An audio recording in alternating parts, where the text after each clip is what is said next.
Hola a todos.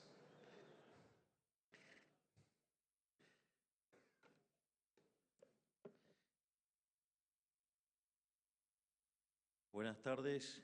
Bueno, en primer lugar, muchas gracias a todos los que están presentes, porque... Profesor Arriazu, ¡qué honor! Listo, yo ya gané. Gracias, profesor. No, en primer lugar, quiero darle las gracias a cada uno de los que están aquí por contribuir con esta enorme labor que lleva a cabo la Fundación y en el laburo enorme, gigante, que hace mi querido amigo Darío Epstein para llevar adelante esto. Así es que felicitaciones, Darío, y gracias a todos, porque es para una obra de bien. Caridad en el buen sentido, porque es voluntaria y no por la fuerza. Bien, básicamente lo que voy a tratar de explicar es la herencia que recibimos, lo que hicimos, hacia dónde vamos y vamos a ir a pesar de la política. ¿Sí? Y voy a dejar algunas ideas preliminares sobre la discusión de la convergencia, es decir, cómo Argentina puede convertirse en un país desarrollado. Básicamente, nosotros hemos heredado un desastre y nosotros no nos quejamos de eso porque, digamos, que un liberal libertario llegue a ser el primer presidente de la historia de la humanidad, digamos, no podía ser en condiciones normales. Así es que, con lo cual teníamos claro que si llegábamos iba a ser en una situación muy complicada. Al mismo tiempo, también teníamos claro, y eso lo habíamos sostenido sobre la campaña, que si estallaba la crisis eso era más fácil resolver, porque el ajuste, digamos, se lo iba a imponer la propia realidad a la política, y que el caso complicado era si no estallaba, pero que también estábamos preparados para resolver el caso en el que si no estallaba, y efectivamente fue lo que nos tocó hacer, y afortunadamente empezamos a trabajar en resolver los problemas de la Argentina desde el primer día. Y eso, digamos, ha evitado el desastre.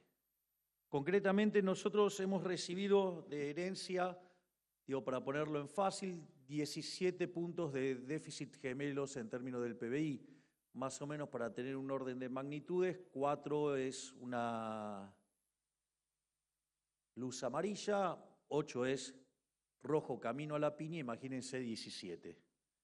De esos 17, digamos, 15 eran explicados por el déficit fiscal. Y el déficit fiscal, digamos, venían 5 del Tesoro y 10 del Banco Central. Pero además, como si eso fuera poco, dentro de lo que era el déficit cuasi fiscal, esos 10 puntos del PBI, teníamos la relación pasivos remunerados en términos de base monetaria más alto de la historia. Estábamos aún por encima de niveles a los que se habían percibido en el año 89 previo a la hiperinflación de Alfonsín. Pero con un agravante adicional, y es que en un gesto de responsabilidad, cariño y patriotismo del gobierno anterior, los había pasado todos a un día. Con lo cual, y la verdadera apuesta de nuestros predecesores era que nosotros entráramos, abriéramos todo alegremente desde el momento cero y, digamos, es verdad, digamos, entendieron que somos libertarios. Ahora, lo que ellos creían era que comíamos vidrio. No, vidrio no comemos. Entonces, en ese sentido, la apuesta que ellos tenían era que eso gatillara una gran corrida, que se cuadruplicara la cantidad de dinero en muy pocos días, que eso detonara una hiperinflación y en el medio de toda esa megacrisis ellos volver al poder propiamente en enero, en un contexto donde además se iban a ocupar de generar saqueos, ataques a supermercados y todo eso. Digo, historias que ya conocemos. Y esto en un contexto donde además nosotros partíamos de un desequilibrio monetario peor que el que teníamos en la previa del Rodrigazo y con indicadores sociales peores que los que teníamos en el 2001. Es decir, un perfecto combo por el cual, digamos, la casta, digamos, nos hacía pagar todo el ajuste a nosotros y ellos después venir como salvadores y hacer la gran Kirchner, agarrar todo digamos, en el quinto subsuelo y mostrarlo como una obra maravillosa que no fue más ni menos que un rebote y ayudado por un contexto internacional pocas veces visto. Pero no era ese el único problema que teníamos, también teníamos otros problemas como la deuda de la CIRA, digamos que eran 50.000 millones de dólares, teníamos el problema de los dividendos atrapados, con lo cual además teníamos un problema, no eran solo los problemas que teníamos en los flujos, teníamos unos problemas de stocks fenomenales. Y la forma en la cual ustedes resuelven los problemas de stocks, si no lo hacen correctamente y se les transforman en flujos automáticamente, ese salto, digamos, le puede generar consecuencias muy complicadas en la dinámica macroeconómica. En especial, digamos, si el dólar es un indicador adelantado de lo que puede pasar en materia de precios. Consecuentemente, ustedes ahí, digamos, el problema en el que se van a meter es muchísimo más grande todavía. Digo, ¿por qué? Porque un salto, digamos, que podría ser de características transitorias, les hace caer la demanda de dinero y eso se puede volver inestable y convertirse en permanente y en una crisis. El otro problema que teníamos era que recibimos una deuda interna a punto de vencer por el equivalente de 90.000 millones de dólares. Teníamos deuda externa venciendo por 25.000 millones de dólares, pero con que si bien la mayoría era con multilaterales, teníamos el problema que Argentina tenía caído el acuerdo con el Fondo Monetario Internacional. Era muy interesante porque cuando hablaban y decían que nosotros teníamos un programa que no era consistente y un montón de cosas que decían, era interesante porque en general, digamos, cuando ustedes tienen una característica así de que el programa está caído, por lo menos lo tienen que estar discutiendo como 3 meses, y en especial si hay una nueva administración. Y lo interesante es que nosotros lo resolvimos en un fin de semana. Quiere decir que las cosas tan mal no las habíamos hecho. Y al mismo tiempo teníamos un problema de reservas internacionales. Las reservas internacionales netas que nosotros heredamos estaban en torno a los 11.500 millones de dólares negativos, con una brecha del 200%. Además, si ustedes miran cómo venía la actividad económica durante la primera parte del año venía en caída y después levantó en función de cómo, digamos, el gobierno anterior empezó a pichicatear la economía, dándole el gasto público y financiándolo con emisión monetaria. Para que se den una idea, a lo largo de todo el periodo del gobierno se emitieron para financiar el fisco 28 puntos del PBI, pero de esos 28, 13 tomaron lugar en el año electoral. Es decir, estaban dejando una bomba enorme y, bueno, era mejor que le estallara otro y volver, pero no le dimos el gusto. Y la contracara a esto era cómo venían el tema de la inflación. La primera semana de diciembre venía a un ritmo de 1% diario, que es algo así como 3.700 anual. En la segunda semana se acelera y pasa a niveles del 7.500% anual. Nosotros habíamos hecho los cómputos en términos de los excedentes monetarios y demás, y calculábamos que si no tomábamos medidas urgentes, la inflación, digamos, podía llegar a niveles del 15.000% anual. Esto que parecía una exageración, es interesante ver que cuando ustedes miran el mes de diciembre, la inflación mayorista, que suele ir antes, digamos, que la inflación minorista, fue del 54% mensual. 54% mensual significa 17.000% anual. Es decir, y en realidad eso hubiera podido pasar si nosotros hubiéramos empezado a convalidar monetariamente, cosa que obviamente no hicimos y que la inflación mayorista, digamos, del mes de abril fue del 3,4%, eso anualizado les da casi 50%. Sí, entiendo que 50% es un espanto, pero veníamos de 17.000. Digamos, para tener un orden de magnitudes de lo que se hizo. Entonces, a partir de eso, nosotros diseñamos un plan de estabilización, un programa de estabilización, y básicamente, cuando ustedes, hay distintas formas de... a veces a mí me cuesta comprender si las cosas se las hacen mal, de modo malintencionado, o las hacen mal de brutos. Es decir, cuando usted diseña el programa económico, lo que fuera, usted no lo puede, digamos, o sea, no puede tratar de exigir que el que lo va a hacer sea y piense como usted, tiene que ponerse en los zapatos del que lo está haciendo. Entonces, a mí me parecería ridículo, digamos, si estamos dentro de un programa de un liberal libertario, empezar a pensar en términos de qué voy a hacer sectorialmente, qué voy a hacer con esto, de cómo voy a controlar los precios, de cómo voy a manejar la dinámica de los precios relativos. Soy liberal libertario, yo creo en la libertad. Entonces, a veces es como que piden cosas que no están adentro del ADN de lo que uno va a hacer, porque, digamos, y no quiere decir que es la única forma de hacer las cosas. Es decir, en nuestra concepción, digamos, un programa económico, digamos, tiene 3 elementos centrales. ¿Qué es lo que puedo aportar yo desde la macro? Digo, que es el ajuste fiscal, sí, o sea, una política fiscal, una política monetaria que básicamente consta en sanear el balance del Banco Central y una política cambiaria de sincerar, digamos, el desastre que teníamos en el sector externo. Después, eso de estar mirando, toqueteando, manejando los precios relativos y que hay que hacer un acuerdo, precio, salario, no está en mi concepción. Eso de andar eligiendo ganadores no está en mi concepción.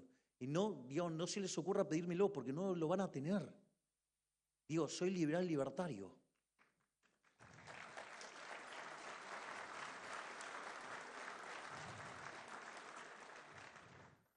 En ese contexto, había que atacar el déficit fiscal. Y lo primero que hicimos fue atacar claramente el déficit fiscal y lo atacamos desde 2 lados. Obviamente, con un ajuste fiscal en el Tesoro y atacando la hoja de balance del Banco Central. Obviamente, digamos, de hecho nosotros lo habíamos dicho en la propia campaña, hablábamos de motosierra. Y vaya que hubo motosierra.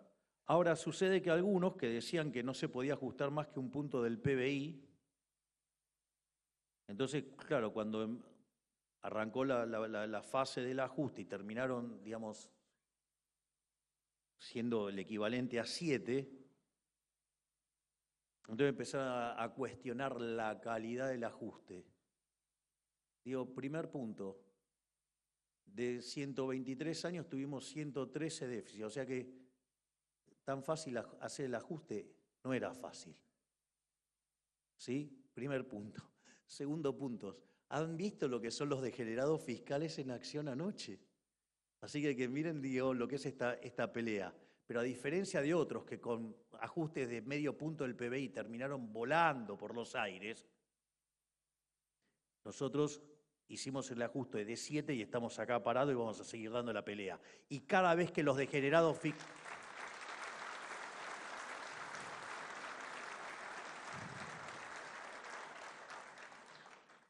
Y más importante, y cada vez que los degenerados fiscales de la política quieran ir a romper el equilibrio fiscal, se los digo yo ahora. Lo dije antes, lo digo ahora y lo voy a repetir hasta el cansancio. Les voy a vetar todo. Me importa 3 carajos.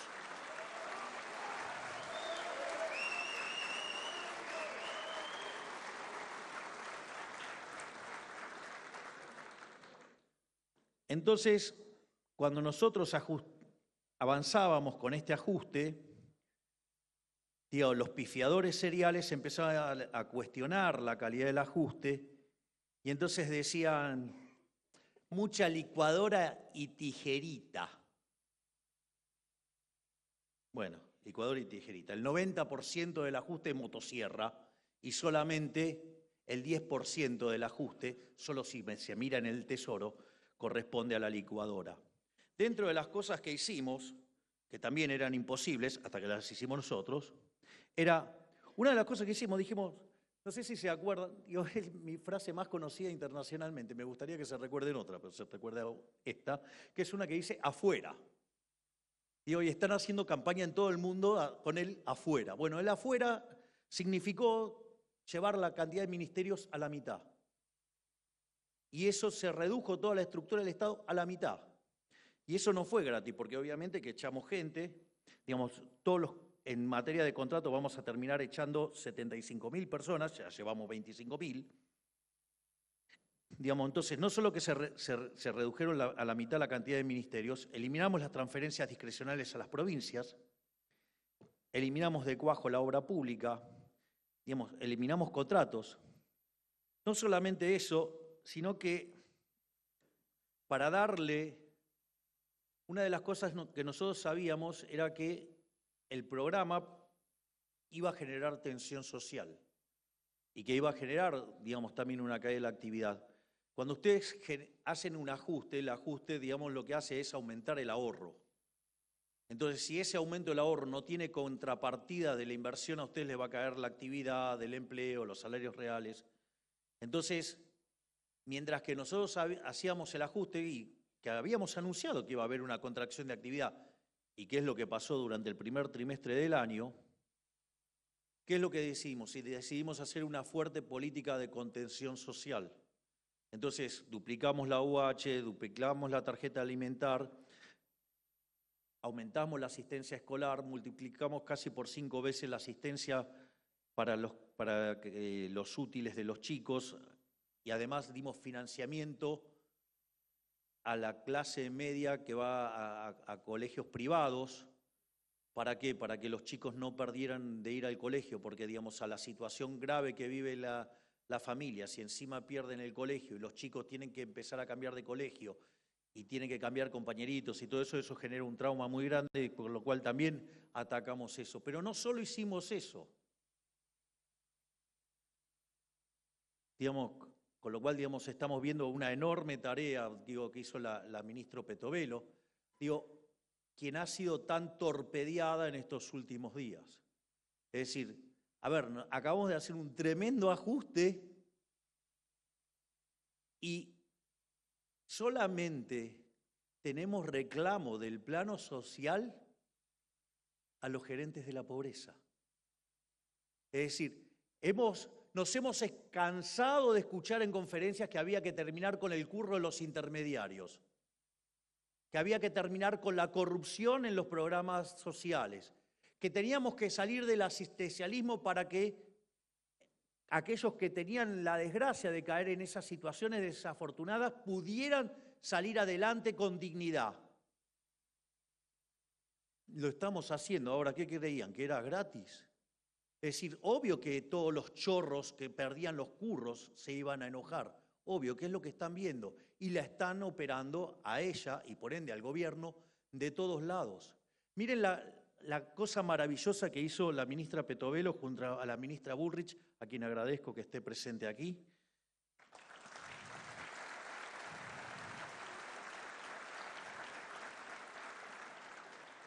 Y en ese momento el ministro de Infraestructura, Guillermo Ferraro.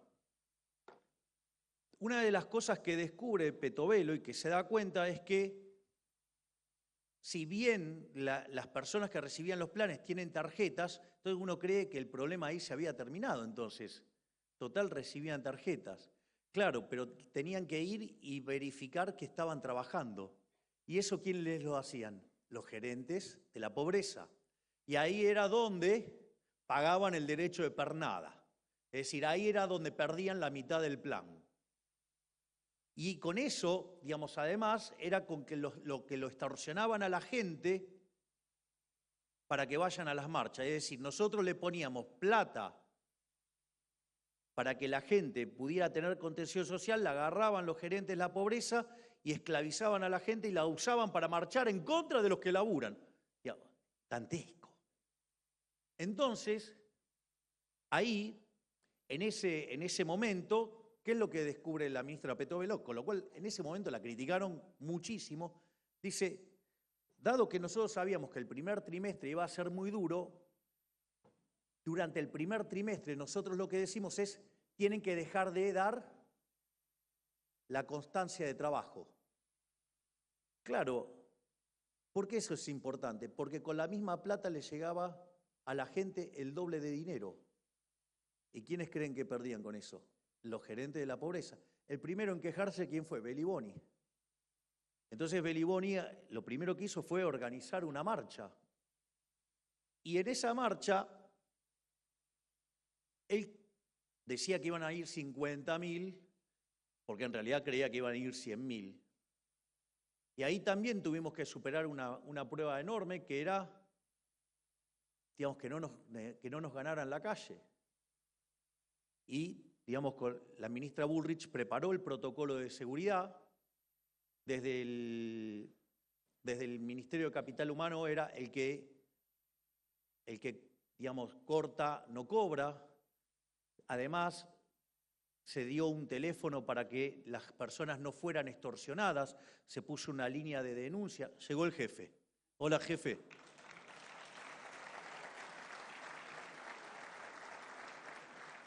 Entonces, en ese contexto fue interesante porque terminaron yendo a la marcha 3.000 personas.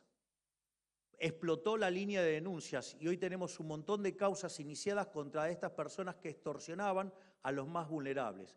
Y dentro de todas estas cosas nos fuimos enterando que además tenían fondos fiduciarios, tenían un montón de cosas, donde hay involucrado varios estratos de la sociedad, varios. Y entonces eso también explica por qué, digamos, hay tanto torpedeo. Porque no solo están los gerentes de la pobreza, hay empresarios involucrados y hay otro tipo de personas que uno, digamos, se las imaginaría más espirituales y no involucradas en este tipo de cosas. Y están todos torpedeando. ¿Por qué? Porque se les terminó el curro. Entonces, por eso pasa lo que pasa. Pero bueno, digamos, no queríamos terminar con la corrupción. Nunca se hizo tanto en 6 meses como lo que estamos haciendo nosotros, ni en muchísimos periodos de tiempo más largos.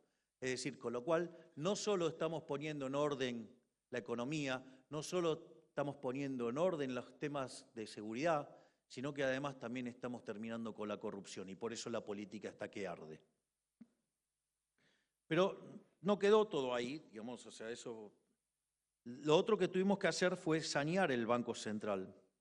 Básicamente, ahí se hicieron un montón de cosas. Lo primero que había que hacer era sincerar el mercado de cambios. Yo me acuerdo que en ese momento nos decían que había que poner el tipo de cambio en 600.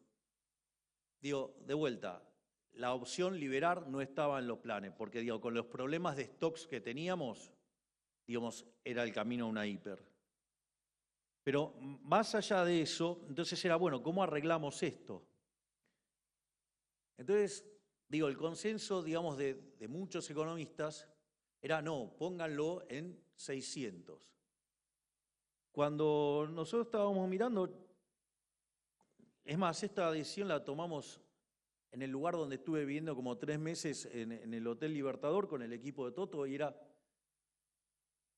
dado que íbamos a poner el impuesto país, era que el tipo de cambio estuviera alineado, nuestra idea era que el tipo de cambio estuviera alineado con el de mercado. ¿Por qué? Porque de esa manera íbamos a bajar el exceso de demanda en el mercado de divisas, y al achicar el exceso de demanda en el mercado de divisas, íbamos a achicar el exceso de oferta en el mercado de bienes, en el mercado de trabajo, y por lo tanto el ajuste iba a ser menos doloroso. En ese contexto se hace una devaluación, un salto cambiario, y a partir de ahí se fija una política de devaluaciones, digamos, para que el tipo de cambio lleve un determinado sendero. En ese contexto también nos predijeron todas las calamidades y catástrofes habidas y por haber, que no se cumplió ninguna. Y es más, muchos de los que decían que el tipo de cambio tenía que estar en 600 y hacían un sendero de inflación mucho más alto que el observado, digamos, están en la línea de los que dicen que hay un problema cambiario, que ahora obviamente es una discusión distinta por todo el ruido que metió la política, pero... Entonces, y todos los que quieran ver, digamos, la discusión esa, digamos, o pueden escucharlo al doctor Arriazu, o pueden ver mi presentación en CICIP, digamos. Pero más allá de eso, en el medio compramos 17.500 millones de dólares.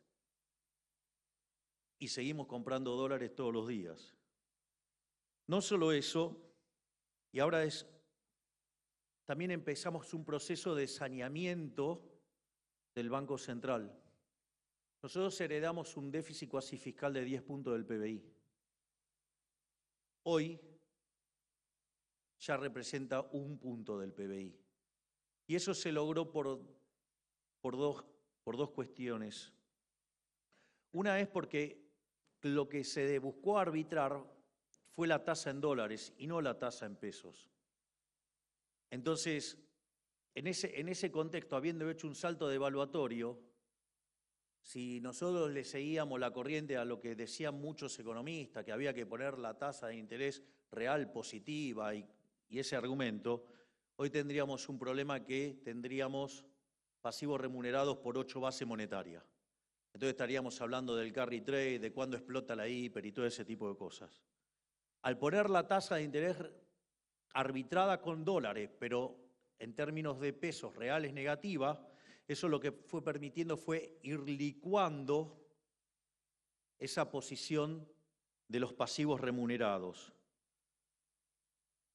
Y como además avanzaba el ajuste fiscal, de hecho, en enero ya tuvimos superávit financiero, es decir, no primario, es financiero. Y, digamos, la política de déficit cero continúa, y cuando termine, digamos, los números de mayo ya saben que vienen muy bien, y cuando termine el primer semestre, digamos, obvio que junio por el tema de los pagos de aguinaldos y demás es deficitario, pero cuando toman los 6 meses juntos va a haber superávit, o sea, porque todo lo que adjuntamos hasta ahora más que supera, digamos, lo que vamos a tener de déficit en junio, con lo cual vamos a tener un primer semestre con resultado primario y resultado financiero positivo, algo que decían que era imposible. Imposible es nada.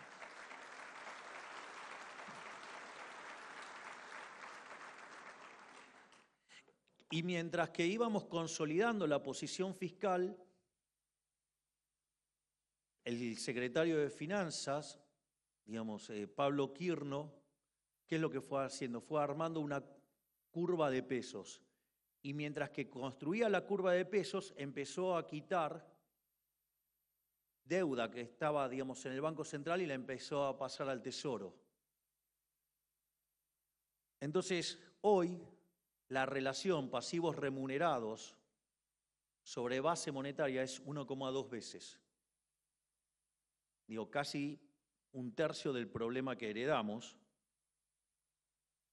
Digo, esto no es menor porque, digamos, los pasivos remunerados, esos eran emisión monetaria futura, con lo cual eran un problema futuro en términos inflacionarios.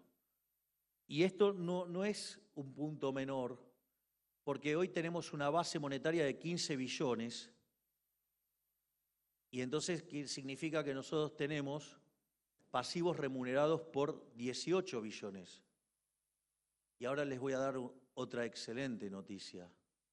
De esos 18 billones, 12 billones están en manos del sector público, con lo cual solamente falta limpiar nada más que 6 billones. O sea, estamos ahí de terminar con el problema de los pasivos remunerados. Y no solo eso, de esos 12 billones que tiene el sector público, 7 están en el Banco Nación. Y las tenencias del Ministerio de Economía en el Banco Nación son 3.5 billones. Entonces ustedes van a decir, bueno, ¿y lo que resta? Bueno, mire, una parte la tiene Banco Provincia.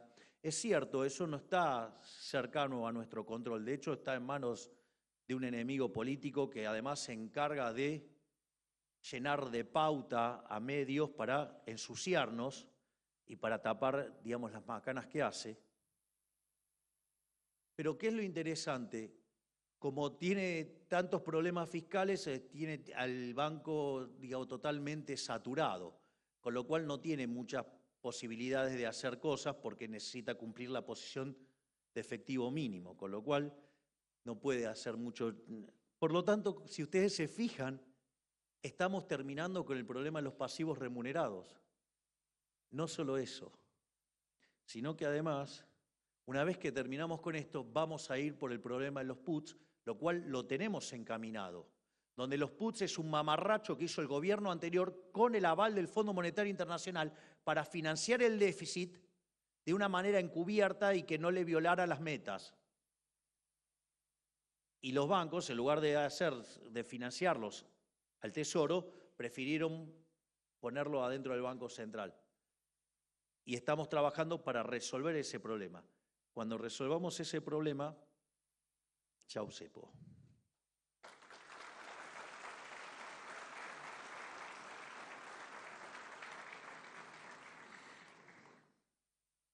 Por lo tanto, es cierto que la política mete la cola, que la política ensucia, que la política, claramente, gran parte de los políticos no quieren arreglar esto. Cuando ustedes miran lo que es bases más el DNU, hay básicamente una cuestión de devolverle libertad a los ciudadanos, hay una cuestión de hacer los mercados más pro competencia, no pro empresa, sino pro competencia, y hay un tercer elemento que es terminar con los curros.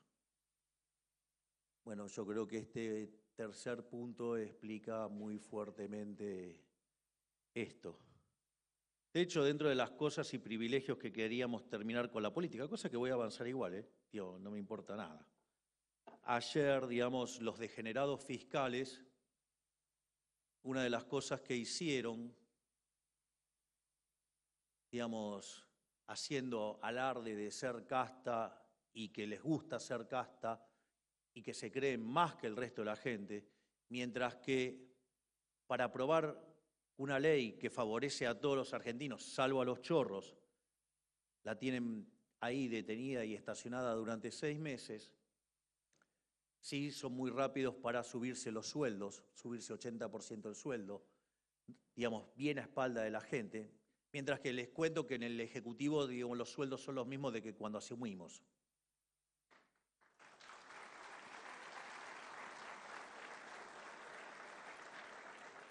Pero no solo eso, sino que además, obviamente que están buscando romper el equilibrio fiscal, miren, Bukele cuando asumió, ¿saben qué? No tenía ningún diputado, nada, no tenía ningún legislador, nada. ¿Saben cómo gobernó? A puro veto. Todas las cosas que hacían los degenerados fiscales, se las vetaba todas. ¿Qué es lo que voy a hacer yo? Les voy a vetar todo.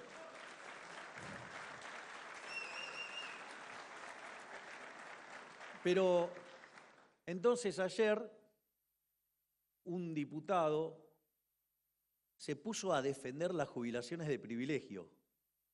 Algo, digamos, a lo cual yo dije que vamos a renunciar. Y además, como es un derecho adquirido, no es que voy a estar tocando a los que están atrás, sino que en realidad toca solamente desde mi persona hacia adelante. ¿Y por qué es importante esto? Miren, yo puedo llegar a estar 4 años o puedo estar 8 años, si todo sale muy bien. Pero ¿saben qué después? ¿Qué hago una vez que termino con esto? Voy a tener que salir a laburar. Entonces, es interesante porque como tengo que volver a salir a laburar, me tengo que ocupar activamente de hacer cosas que están bien. Porque si no, el día después me quedo sin laburo y me cago de hambre.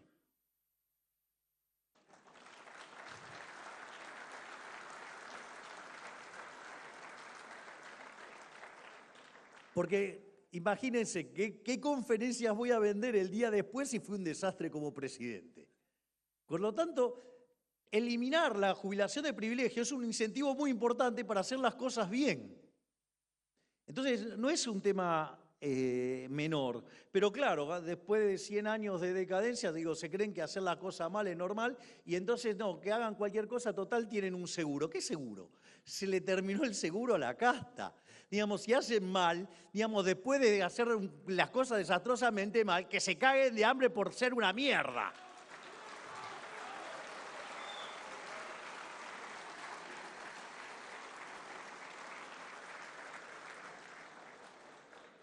Por otra parte, algunos dicen, no, no tiene programa a largo plazo. Y les hago una pregunta, ¿qué creen que era la ley Bases y el DNU? Miren, la reforma estructural más grande de la historia argentina la hizo Menem. Bueno, la ley Bases, tal como está hoy, es 5 veces más grande que la reforma estructural de Menem. Si eso no es un plan de largo plazo, ¿de qué me están hablando? Y además está el DNU. Cuando ustedes toman el DNU y la ley Bases, son 1000 reformas estructurales. ¿Cuántas van a quedar? ¿800? Ok, pasemos 800. ¿Saben qué? Después de esto voy por las 200 que quedaron pendientes de esto y además tengo 3000 más.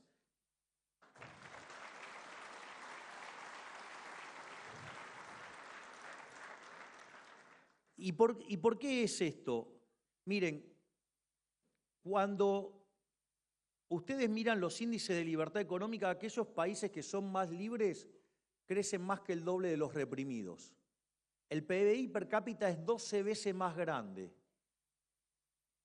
Digo, no solo eso, sino que además tienen 25 veces menos de pobre en el formato estándar, 50 veces menos en el formato extremo. Es más, la gente en el peor decil del país libre vive mejor que el 90% de la gente del país reprimido, tiene varias veces más de ingresos que es más al mismo promedio. Digo, el negocio es la libertad. Y por ejemplo, con la fase 1 de reformas estructurales implica un salto en libertad económica de 90 puestos. Es decir, parecernos a países como Alemania, Francia, Italia. Pero nada, como verán, digamos, no es todas las reformas que estamos apuntando. De hecho, nosotros siempre hemos mencionado como un caso testigo de lo que podría ser el caso de Irlanda, de que ser el país más miserable de Europa, y hoy tiene un PIB per cápita 50% mayor que el de Estados Unidos, o países como Suiza, o países, digamos, como Luxemburgo, digamos, o el que ustedes quieran, digamos, de los más libres. Y la realidad es que como tenemos 3000 reformas estructurales más pendientes, una vez que pase todo esto, no es que nos vamos a convertir tan libres como esos países, sino que vamos a ser el país más libre del planeta. Por lo tanto, digamos, nuestro objetivo es convertirnos en el país más próspero del planeta Tierra.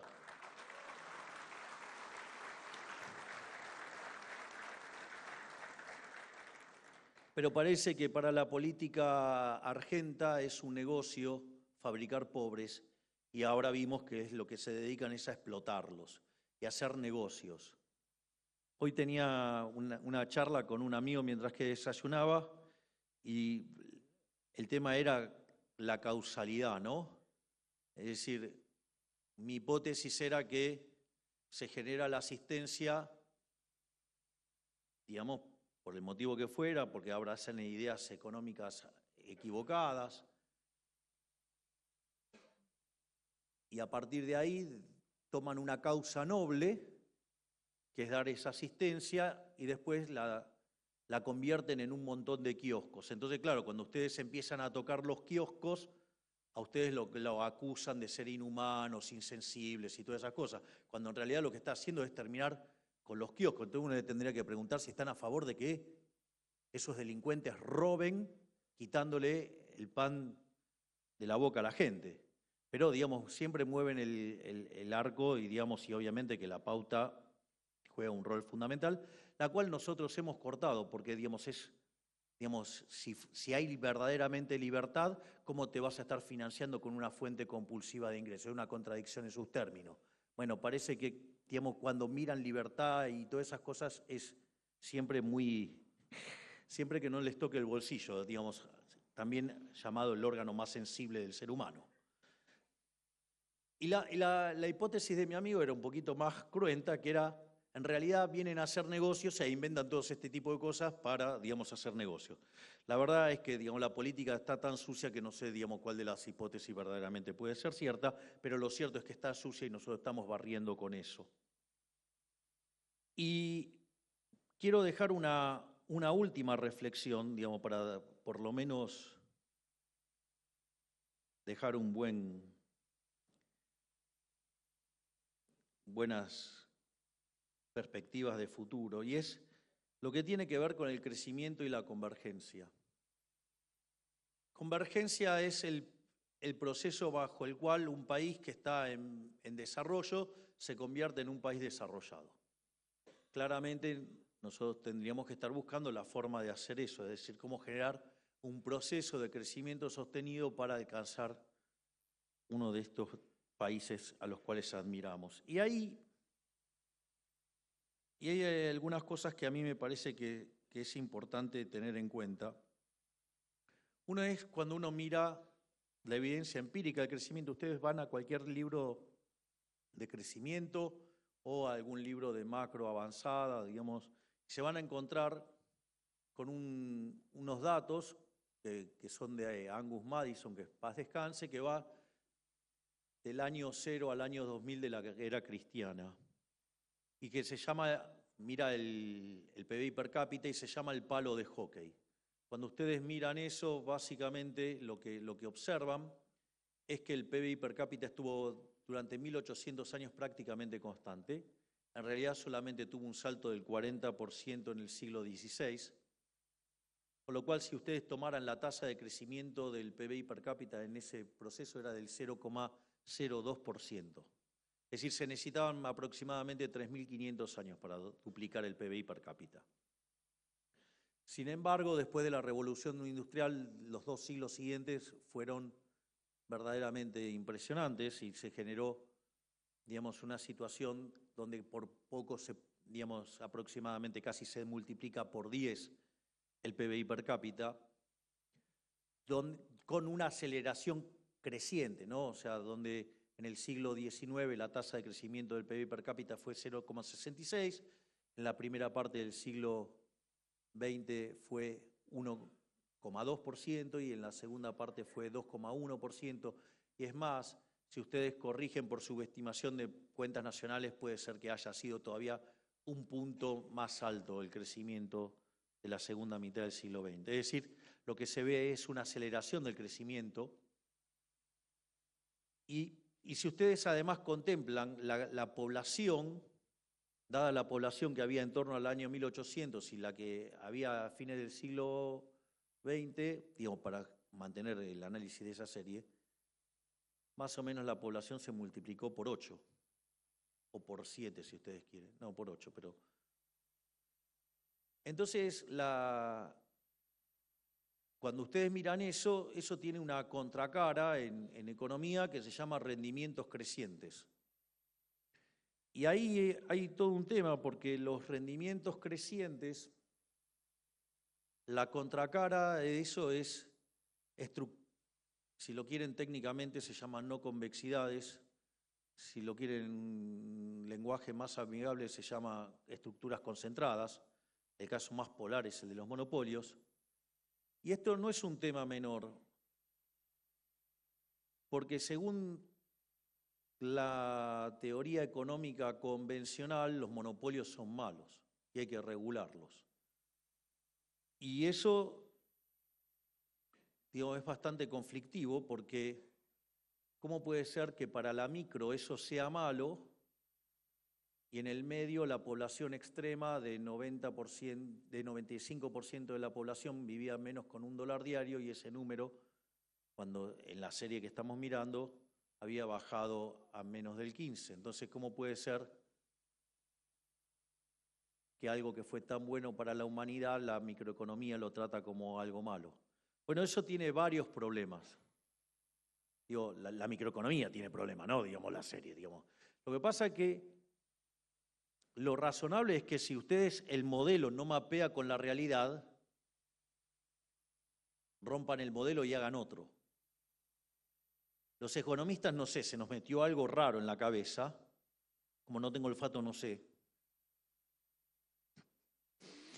Pero, digamos, tenemos esa locura de que cuando la realidad no mapea con el modelo lo llamamos fallo de mercado. Digo, para aquellos que toman decisiones en serio, saben que eso es un problema grave. Entonces, y en realidad ese análisis está mal. Digo, básicamente porque el único monopolio que es malo es el monopolio que está determinado por la fuerza del Estado. De hecho, la definición original de monopolio es de Lord Coke, que es la que tomó Adam Smith y que señala que un monopolio, digamos, es básicamente una situación en la cual el monarca, el señor feudal, el príncipe, el que a ustedes se les ocurra, fijaba qué se podía comprar o no de un determinado producto. Entonces a alguien le estaba dando un monopolio, obviamente que eso era en contra de la gente y era a favor del empresario y del monarca. Pero si no hay un evento violento, no es un problema. De hecho, supongamos que yo tengo una situación donde tengo 10 empresas vendiendo celulares. Y aparece una y me genera un celular de menor precio y de mejor calidad. Obviamente que las 9 restantes van a quebrar. ¿Y qué me importa? Si yo ahora tengo un producto de mejor calidad, un mejor precio. No solo eso, es más, muchos se preocupan por eso. Y eso, hay un libro muy básico en economía que es muy lindo, que se llama La economía en una lección, de Henry Hazlitt. Y dice, ¿cuál es la diferencia entre el buen economista y el mal economista? Es que el mal economista solamente mira un sector y no mira las consecuencias en otros sectores y menos las consecuencias a futuro.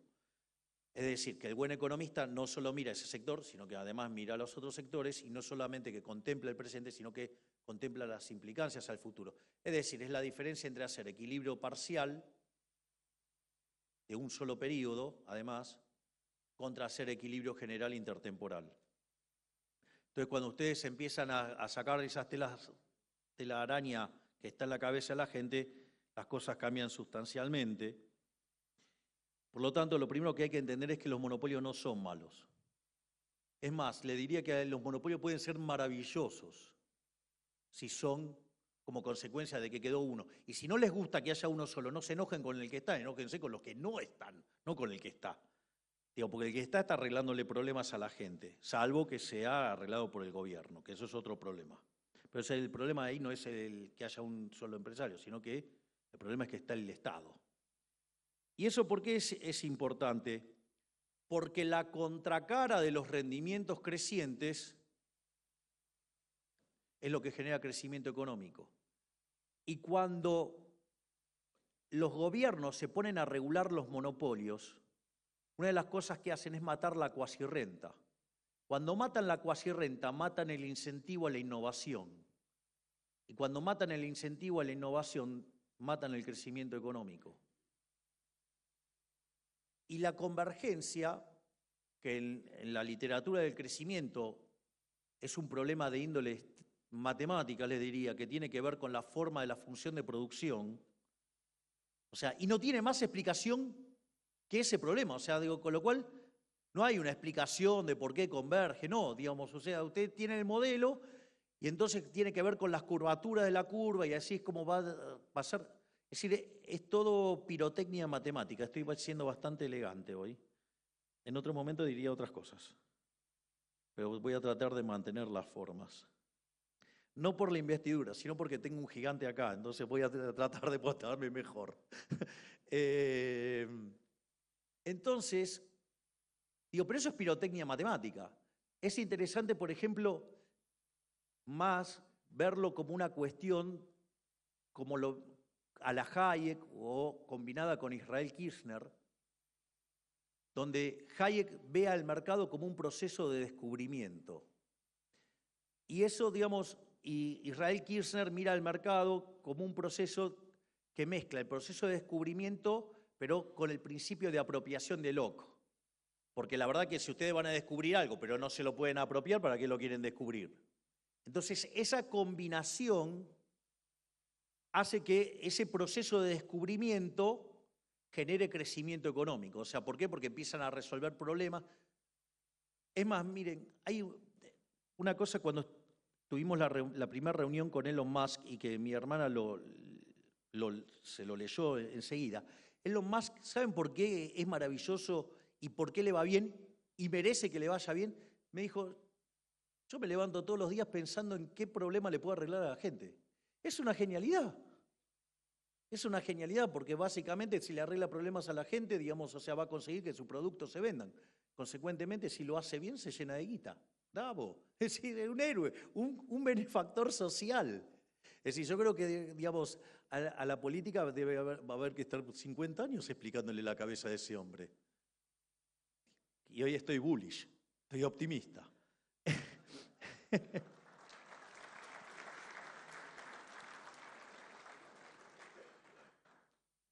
O, digamos, les resultaría más fácil entenderlo si se les aportara un billete, pero como nosotros no estamos dispuestos a jugar en esa liga, no ocurre.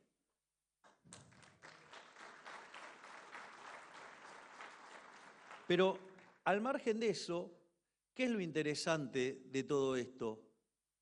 Es que cuando uno está en un país en vías de desarrollo, hay un montón de oportunidades que ya se descubrieron en otros lugares.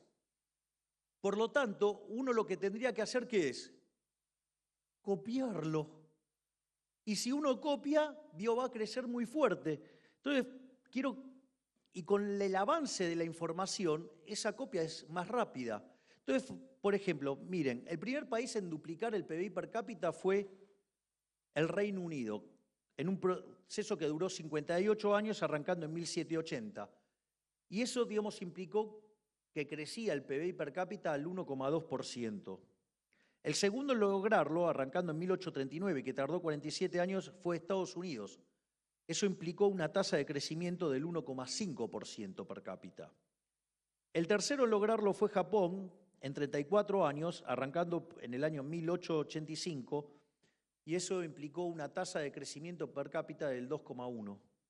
Otro caso es el de Italia, que lo hizo en 21 años, arrancando en 1890, y implicó una tasa de crecimiento del 3,3%. España, en 1950, lo hizo en 18 años con una tasa del 4%. Corea del Sur, en 1978, tardó 9 años, una tasa de 7,8%. O China, que arrancó en 1987 y lo hizo en 7 años, con tasas de crecimiento del 10%. Es decir, fíjense que conforme avanzamos en el tiempo, los procesos de convergencia se dan más rápido, porque el proceso de descubrimiento vale en la frontera, pero en la transición lo que hay que hacer es tener buenas instituciones para que copiemos y se crezca. Y eso es ganando libertad económica. ¿Y por qué, digamos, a mí me interesa muy particularmente el caso de la inteligencia artificial? Porque la inteligencia artificial es como la nueva revolución industrial. ¿Y qué fue la revolución industrial en la historia? Por eso hablé del palo de hockey.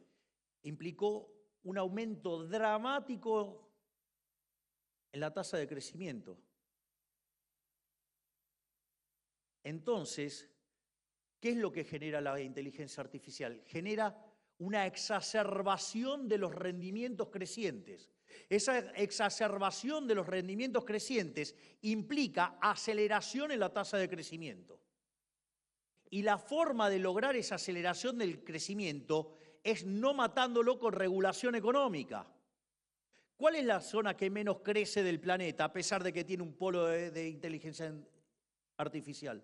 Europa, porque está repleto de regulaciones. Cuando ustedes se ponen a pensar como microeconomistas y quieren hacer que el monopolio se parezca a una empresa competitiva, le están reventando las cuasirrentas, están reventando los beneficios extraordinarios, están reventando los incentivos a la innovación, están matando el crecimiento económico. ¿Cuál es el problema en el otro polo, que es Estados Unidos? Bueno, porque se está corriendo también y están temerosos y le tienen miedo a las cuestiones de la inteligencia artificial. Es decir, digamos, cada tanto, digamos, siempre reaparecen los luditas, es decir, los que le tienen el odio a la máquina. Y en realidad, el otro polo, ¿cuál es? China, pero no sabemos qué hace. Entonces, nosotros estamos ofreciendo que Argentina sea este cuarto polo de inteligencia artificial en el mundo. ¿Y por qué? Porque tenemos grandes extensiones de tierra, clima frío, donde todo esto es muy importante, digamos, posibilidad de tener mucha energía barata. Es muy importante ¿para qué? Para que los algoritmos inteligentes puedan aprender y eso genera mucho, digamos, mucho calor. Entonces, por eso es tan importante tener una zona fría, extensa de tierra y energía barata. Pero además, también tenemos que el capital humano. Y si nosotros entonces generamos las instituciones correctas, ya sea el DNU, ya sea bases, es decir, la fase 1 de las reformas estructurales, o todo lo que queda pendiente para hacernos el país más libre del planeta Tierra, va a implicar que vamos a tener las condiciones para que en un lapso como mucho de 40 años volvamos a ser la primer potencia mundial. Muchas gracias. Le pedimos por favor al señor presidente que no baje del escenario. Vamos a hacer la